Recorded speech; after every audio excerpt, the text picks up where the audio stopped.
Applied to Certified.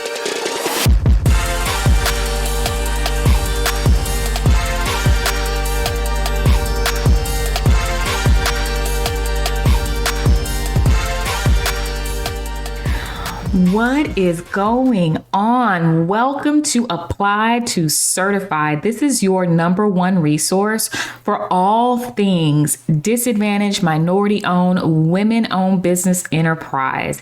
All things dealing with certification. How do you get it? How do you leverage it? And what is this thing called supplier diversity? And how does your certification really plug into the annual goals that these organizations are setting? You know, we're talking about all things business on this platform. We're talking to business owners who have received their certification and leveraged it to build and scale their brands. And we're also going to talk to those folks inside these organizations and corporations who deal with supplier diversity on a day-to-day basis. And they're going to come on and talk about all the things that you need to know to engage with them, do business with them, and most importantly, win these contracts to build your brand. So if you're ready, I'm going to tell you right now, you better subscribe, like, and share this podcast wherever you are listening to it, because I don't want you to miss one single episode. I am your host, Sheena Thomas, founder and principal of Lingo Strategic Partners, and I am excited for what is ahead of you in today's episode. So let's get into it.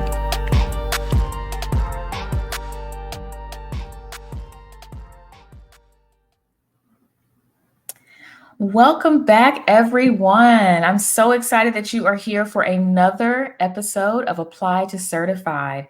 And since you're joining us, you already know what this podcast is about. Everything MWBE certification and supplier diversity. And so I'm super excited today because I have a special guest with us, Nikki James, owner of BITS, Building Intellect Tutorial Services. But before I introduce Nikki, I want to make sure that you like, subscribe, share this podcast with everyone that you know. So, all right, let's get into the episode. Nikki James is a proud native Dallas Texan and an advocate for quality education. Her journey in education began at Paul Quinn College, where she immersed herself in the world of learning and teaching. Armed with a strong foundation, she embarked on a career in public education that has spanned over 15 years. As the founder of Building Intellect Tutorial Services, or BITS, her mission is to ensure that every student has the opportunity to unlock their full potential. Welcome to the show, Nikki. How are you doing today? I'm doing great. Thank you. Thank you. Awesome. Well, let's get into it because I know the listeners are excited to learn more about your journey. So tell us briefly just the story of your early career and what really led you to start BITS in 2020. Okay, so my early career, I've been in education. God is so awesome. He has allowed me to serve in various roles within the educational realm. I actually started as a long-term substitute, and that's when I was like, wait a minute, I need to be a teacher. I love this. It was just the light bulb moments for me. So I started as a substitute teacher, worked in various office positions, office manager, teacher. And I just noticed in my classroom, I would always do the small group learning, right? Small group works. Any educator knows small group works. So I started to tutor. Teachers, unfortunately, aren't paid in a lot of districts or charter schools, private schools, what they're worth. It's a lot of different things that plays in being a teacher, and teachers have to have a little side hustle. So my side hustle was tutoring. I was like, hey, this is something I love to do. I really didn't want to get another job, but I'm like, I know I can do this. I can rock this. So I started to tutor, thank God. And I was able to teach our babies how to read. My love is literacy. I love math, but literacy is nothing more fulfilling to me than hearing a child read. Mhm. So that's my push. So 2020, of course, COVID happened. My mom, thank God, is a COVID, not a COVID survivor. Thank she is a COVID survivor because she did have COVID, but she was a breast cancer survivor. And I was a teacher, kindergarten teacher at this time, and also a volleyball coach. So I was going to be around a lot of kiddos. Also had my grandmother in the same home. So I just could not risk it. Even though I loved what I did, I couldn't risk it. It just wouldn't work putting my family in jeopardy. So BITS was formed 2020. Wow. So, what was that like starting your company in the pandemic? Tell us like what that journey was kind of like for you. Very, very interesting. I have accepted to be a lifelong learner. I've only been an educator. I've only known things within the educational system. So entrepreneurship is totally new to me. So I got mentors, thank God, around me. He sent the right people to keep me driven and focused on what I needed to do next. So it was hard. Teachers had to adjust from being face to face to Mhm. virtual. So BITS actually started as a virtual learning platform because I was like, wait, it's too many parents calling me. They're saying, hey, I don't know what you used to do with my baby, but it's not working. Like, come on. And and it made me feel so good because the parents really got it. Like Mhm. they got Mhm. like, oh wow, okay, like she had them so interested, like what was she doing? So the virtual education started and they were able to log in and get what they needed. And still to this day, we have a very, very effective program for virtual learners that spans as far as Canada. So super proud. Wow. Canada. So, talk a little bit because, for a lot of entrepreneurs, when they start out, they are starting locally, maybe regionally. Mhm. But, they all have very big plans to, be national and some international. So, what was it like getting that first opportunity in Canada? I mean, was the negotiation different? How did you go about even finding that particular opportunity and then gaining access to that work? Absolutely. So it's just so cool when you do a great job, when our clients believe in the vision as much as I do. My first official tutoring baby was my kindergarten student. She's still in the program. She is currently in fourth grade, reading on the second grade level. Whoop, whoop. Math, phenomenal. Just super, right?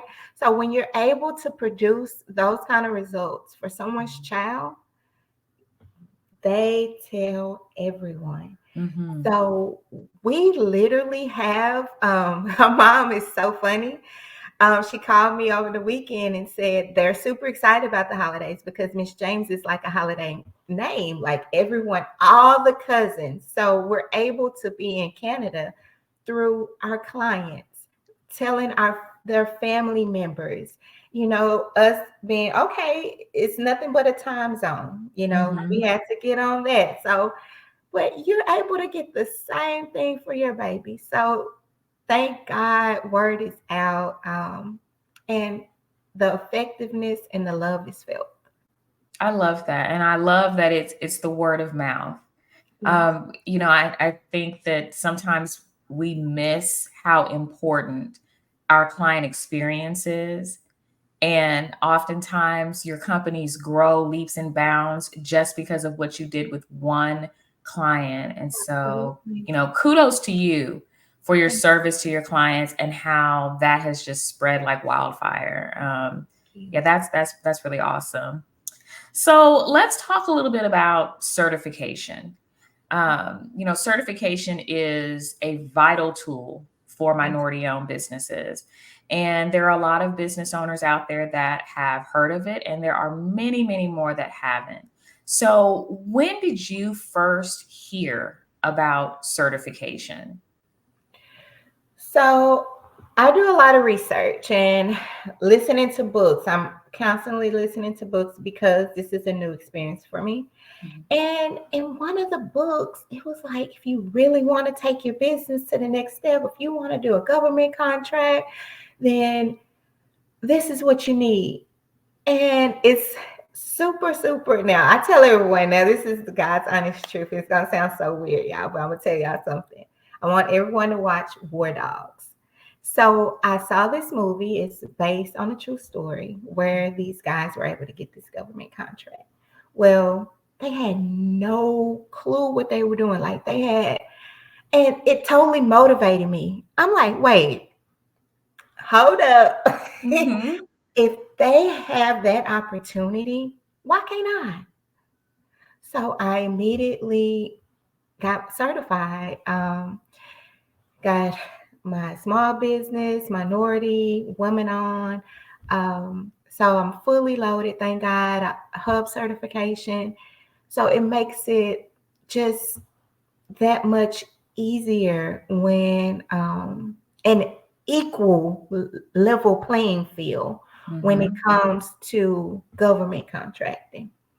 Absolutely. And War Dogs is so interesting. You mentioned that movie. I was doing another podcast, and the guy mentioned War Dogs and how, they had really underbidded themselves because Yeah, they didn't know how to do business with the government. It's like, my goodness, we could have made so much more money on this deal, you yeah. know. So I mean that's very important. I think, just from my years in the industry. And I've been on both sides of it, being one that facilitated certification as well as being in the supplier diversity professional seat and that liaison between the minority business and the corporation. And so what I noticed is you have companies that go through the process of getting certified because there are individuals like me from different agencies that just say, go get certified. You don't know why you're getting it, but you're just out Mhm, here getting certification. mhm, And then they, dangle this carrot in front of you and they say, oh, we've got a contract over here. So, if you have your certification, then you can bid on this contract. Well, mhm, there's this huge gap of understanding in how you bid on that particular project and whether or not you're underbidding or overbidding. And so I think, to your point earlier about reading and really researching mhm. what you're getting into and just how beneficial this certification can be for you is so important. And so as you were going through your research, you had your MBE, your SBE, your women owned certification, your hub. So which certification has been most beneficial to the growth of your business? I would have to say all Okay. because I we were first awarded a contract through DeSoto ISD. That was our first contract, right? And I was not certified then, but that's where I used to work. So, they knew my work, they knew everything. So she gave me a chance, thank God, and we were able to take that data and get it to Dallas. Well, Dallas is a huge district, right? Mhm. So I needed more. I needed more, right? I'm a new company. So I'm like, I got to get these certifications. Mhm. To God be the glory. I got my certifications. We got a contract with Dallas. We got a contract with Fort Worth. We got a contract with Mansfield. Wow. Just, just like, Wow. just, Wow. and God continues to send us the right people to where BITS is now a safe haven for educators. So our our team will have a wonderful holiday, Mm. and they're rested. They don't have to worry about lesson plans. So if there are any educators out there, then Need a break?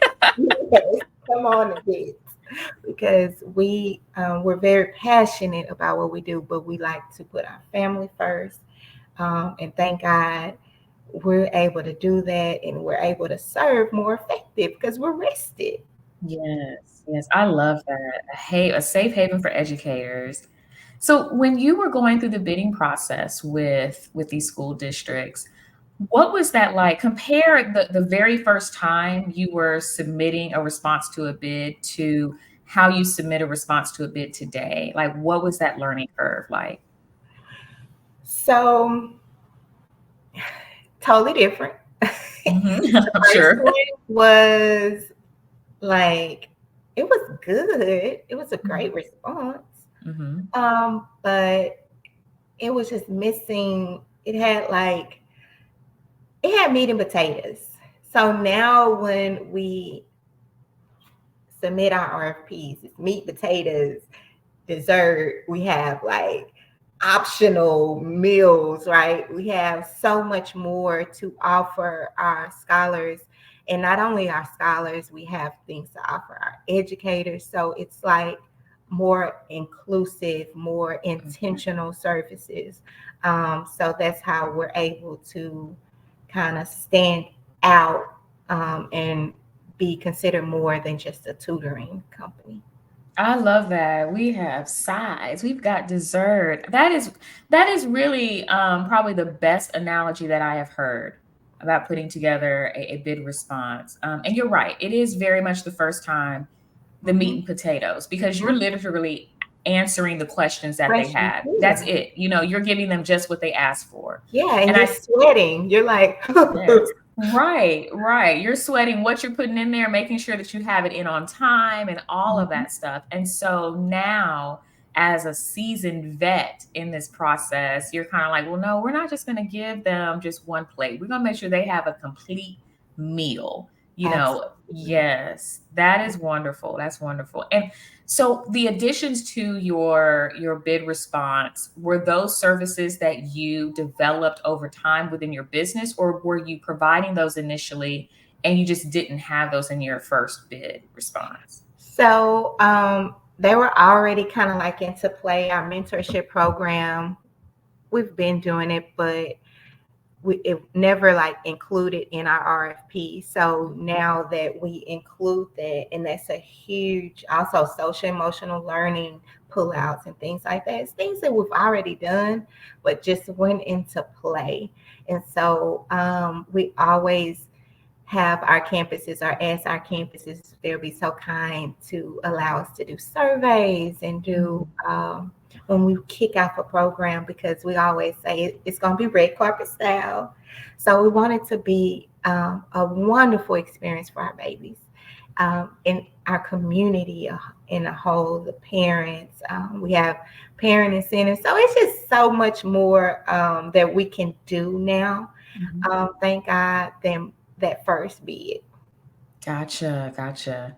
So, kind of in that same vein, when you were filling out your certification applications, so a lot of companies that start this process, they don't have everything in place, all their documents. And so it takes them a lot of time to find things like their bank signature card and their corporate or, organizational documents, their capital investment. So what was that process like for you when you started that first certification application?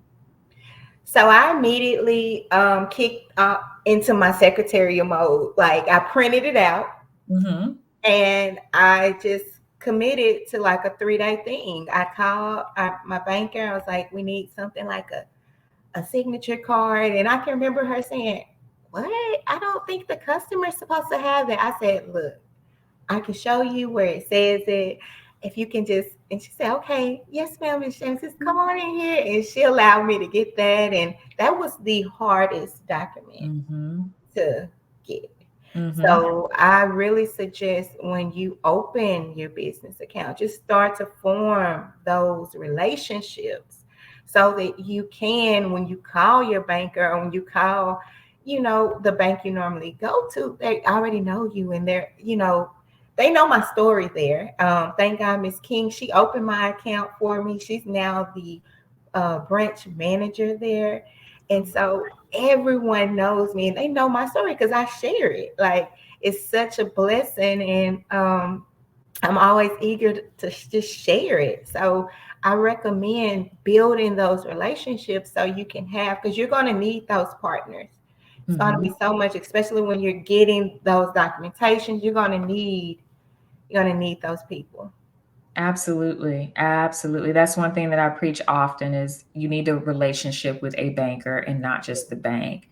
Yeah. And to your point, that is the bank signature card is one of the hardest documents to get. I just recently switched my bank accounts over to Frost. And, I signed that bank signature card and I said, well, I really want to get a copy of this. And they were like, well, for security reasons, we don't give them out. Wow. And so one of the other things that you can submit with your application is a letter from the bank that states, who the account owner is, the signers and things like that. But it's much different than it was back in the late 90s and early 2000s when I was doing these certifications. You had a copy of your bank signature card that was given to you when you opened up the account. And so now it is a much more secure document. But even with the 3 days, so you dedicated 3 days. Again, kudos to you that you dedicated 3 days. And I take it you got it completed in 3 days, right? Yes. See, okay. Because the question I often get is, well, how long does the process take? And I'm like, well, it's going to take as long as it takes you to get your documents together, because that's just the beginning, and I've worked with businesses that they could turn documents over to me in, 30 days, they were good to go. I've had others where it took them a couple of years to get all their things together. So really it is about how well you have that back office in place and you have access to that information. So a hand clap to you for having it done in 3 days and really just dedicating that time. So let's step through this whole process of certification. So you submit your application to the agency. Do you recall just about how long it took for them to send you your first? Wait, your face is saying it all. Yes, ma'am, I remember.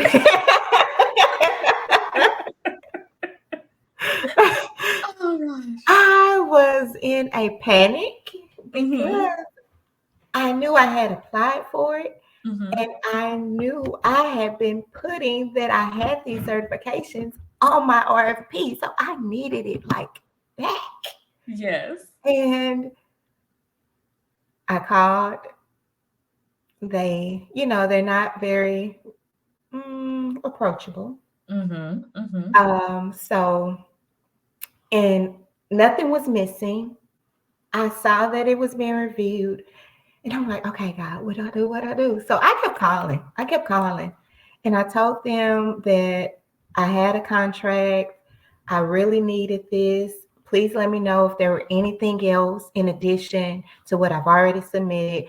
What do I need to do to move this forward? And I just kept, the urgency of, hey, I got a contract out. Come on. And it took maybe 6 months. Wow. Yeah. Wow. For the entire process, or was that just them responding initially to you submitting your application? They responded within a month's time. And then like that final where I could print out my certifications, my portal was everything. It was 6 months. Yeah. But I love that you shared that, because I think, it's interesting. You can preach it from one side as being like the practitioner of it. But, to hear it from an entrepreneur that's gone through the process and they're like, listen, I submitted my stuff and it still took them a month just to pull my application and let me know if I had everything. And then another 6 months to get a final review. And you're like, hey, I am filling out RFPs and I'm putting on here and I'm certified. Y'all need to come on. Y'all come on here. Yes. And I often say, if you don't know that you need certification, but you know that your client mix is corporations, government agencies, ISDs, organizations like that, go ahead and get the certification now, because when you need it for that opportunity, you don't have the time to wait. one of the things that they did when I was over the NCTRCA in Arlington was the board members who were the partners of the organization, they would be able to call in and say, hey, we need BITS to be certified now because they have submitted a response to an RFP. We want to move forward with them. Mm-hmm. And so they could fast track that certification. Well, a lot of agencies don't do that. And so you are waiting in the queue like everyone else, and if the opportunity comes along and you submitted that RFP and it's down to your response and maybe a competitor who has their certification, that lack of certification can make the difference in you getting that project, Absolutely. You're out. Yes. You're out. Like, you are out. Oh, wow.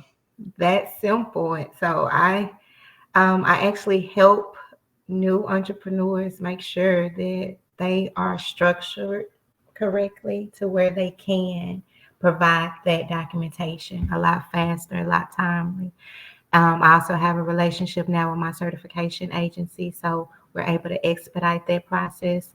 Thank God so far I've helped 2 entrepreneurs, and one just called maybe last month. She's a 7-month business, got our first contract with Houston ISD. And I told her, well, to God be the glory. And it just made me feel so good because it's each one teach one. So I want to be that resource.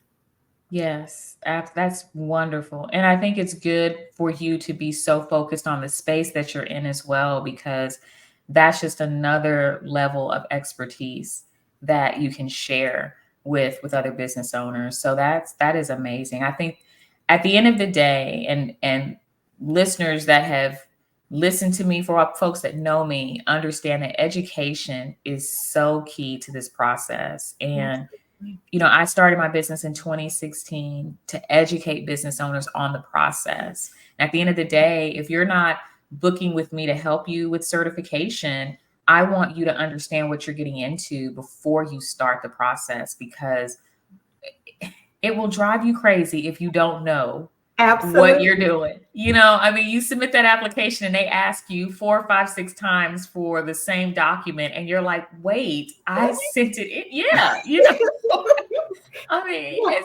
So you just throw your hands up and you're like, forget, certification, but it really is filling that gap of knowledge to make sure that you just know what you're getting into. And so that you are prepared for it. Gather those documents up now. If you go to any website for these certification agencies, especially the big 3 here in the North Central Texas area, their checklists are on their website. Yep. So you're going to know exactly what documents you need to submit. Absolutely. Yes. So, all right. What advice would you actually give business owners who are thinking about certification right now and whether or not they should get it for their business? I would highly suggest them to get it. Why not? It, like I said, it levels the playing field. I've worked in a district. I saw contractors coming in and out, but never imagined that for myself. So do it. Why not? Why not? Don't be afraid of growth. Oh, I like that. Don't be afraid of growth. That's beautiful. And as far as some lessons learned from the RFP process, what are some things that you would share with our listeners about that? Because I think you can't think about certification and not think about submitting a response to an RFP, especially on the government side. So much of their work is through RFPs. You may be lucky to get that, invoice opportunity just off the bat. But when it comes to submitting your responses to those RFPs, what is some advice that you would give to entrepreneurs? So this is something that's huge, y'all. Before you apply for the RFP, do you know you can go and review those who have already been awarded? This will stop so much unnecessary things like underbidding yourself, putting too much information in your bid, because remember, this is going to be public record. So the next person will see every detail in your RFP. So it allows you to kind of get that preview. And with that, you take it and you run. And you make sure that your response is 10 times better, but and more effective, you know? So that's what we do. We always review those who've already been awarded. That is such good advice. Oh my goodness. And It's I the mean, you gem, can, y'all better keep that. yes, y'all, that is if you don't do anything else, you need to research what the previous contract winner submitted. I mean, because that's going to tell you the temperament of that agency. And like Mhm. you said, if you come in over, they're just going to pass right on by yours and keep it moving. And the thing is what we did. I'm gonna put my supplier diversity hat on. Is when we saw responses that came in and they were significantly over or under what the incumbent had bidded, or even what we have projected for that scope of work, Mhm. we automatically made assumptions that this entrepreneur did not understand the space that they were in. Yep. And that's dangerous as an entrepreneur, to be in a space providing a service or product and you don't even understand what the industry standards are. Mm. So keep that in mind. I mean, this space of supplier diversity is very small. We all talk to each other in the DFW area. You know, companies do business with many corporations and organizations, and so we are familiar with the regulars. And if you're coming in and you don't understand what the climate is currently, you're just going to start to develop this reputation that you really aren't ready to do business because you don't understand very intricate details about your industry. So pull up those past RFPs, and if they don't have them available, you can always do a FOIA request, a Freedom of Information Act request, and they have to send you that information. So great, Nikki. All right, well, we are getting ready to round out our conversation. So I want to ask you before we leave, is there anything special going on with BITS? I know we're going into the holiday season, but for those parents out there that are looking for a resource that can really help their child excel, do you have anything going on with BITS, or is there anything special you'd like to share? Absolutely. So today we have a virtual field trip. We're all meeting at the public library. So if your scholar don't already have their library card, we're encouraging all our babies to get their library card. We're going into the holidays. We're going to be celebrating things on December the 9th. We have our story time that's going to be happening at the Shops of Redbird. This is a free community event. We'll have crafting, cookie making. Santa will be there. And most importantly, we're going to have some authors reading their books. Every baby will leave with a book. So y'all come out. We're having a toy drive for that. Every baby will leave with a toy. We have, I think, 100 registered. This is a free event. We're just asking that you register so that we can plan accordingly on our end. But if tutoring, mentoring, please follow us on Facebook, Instagram, LinkedIn at Bits Tutorial Services, or you can call us directly at 833-611-2487. Awesome. And I'll make sure that all that information is in the show notes. And Nikki, one last thing. If there's one thing you want our listeners to take away from our conversation today, what would that be? Don't limit yourself. Mm. Don't limit yourself. God is good. He wants the best for his people. So align yourself with greatness. If you know, entrepreneurs, you have to have that rough and tough skin. But when you have those people around you that are able to constantly um, just pour into you. That's what you want. So don't limit yourself. Get your certifications and thank us later. All right. Thank you, Nikki, so much. It has been such a pleasure to have you on Applied to Certified. And for all the listeners out there, please be sure to follow BITS. Find Miss Nikki James on her social media platforms. And for those parents that are looking for a resource, you have heard it right here. BITS Tutorial Services. So thank you so much, Nikki. And until next time, listeners, you guys, hey, go get those certifications. Well, I hope that you enjoyed that episode as much as I did. It's always a pleasure to bring salient information to help you make better decisions about your business, especially when it applies to MWBE certification and how it can really help you leverage and scale your business. So please be sure to subscribe, like, and share this podcast on whatever platform you are listening. I appreciate you being here. And until next time, don't be a stranger. Connect with me on social media. Shoot me an email. Let me know what you think. Drop some comments below. And yeah, we'll be talking soon. Y'all be well.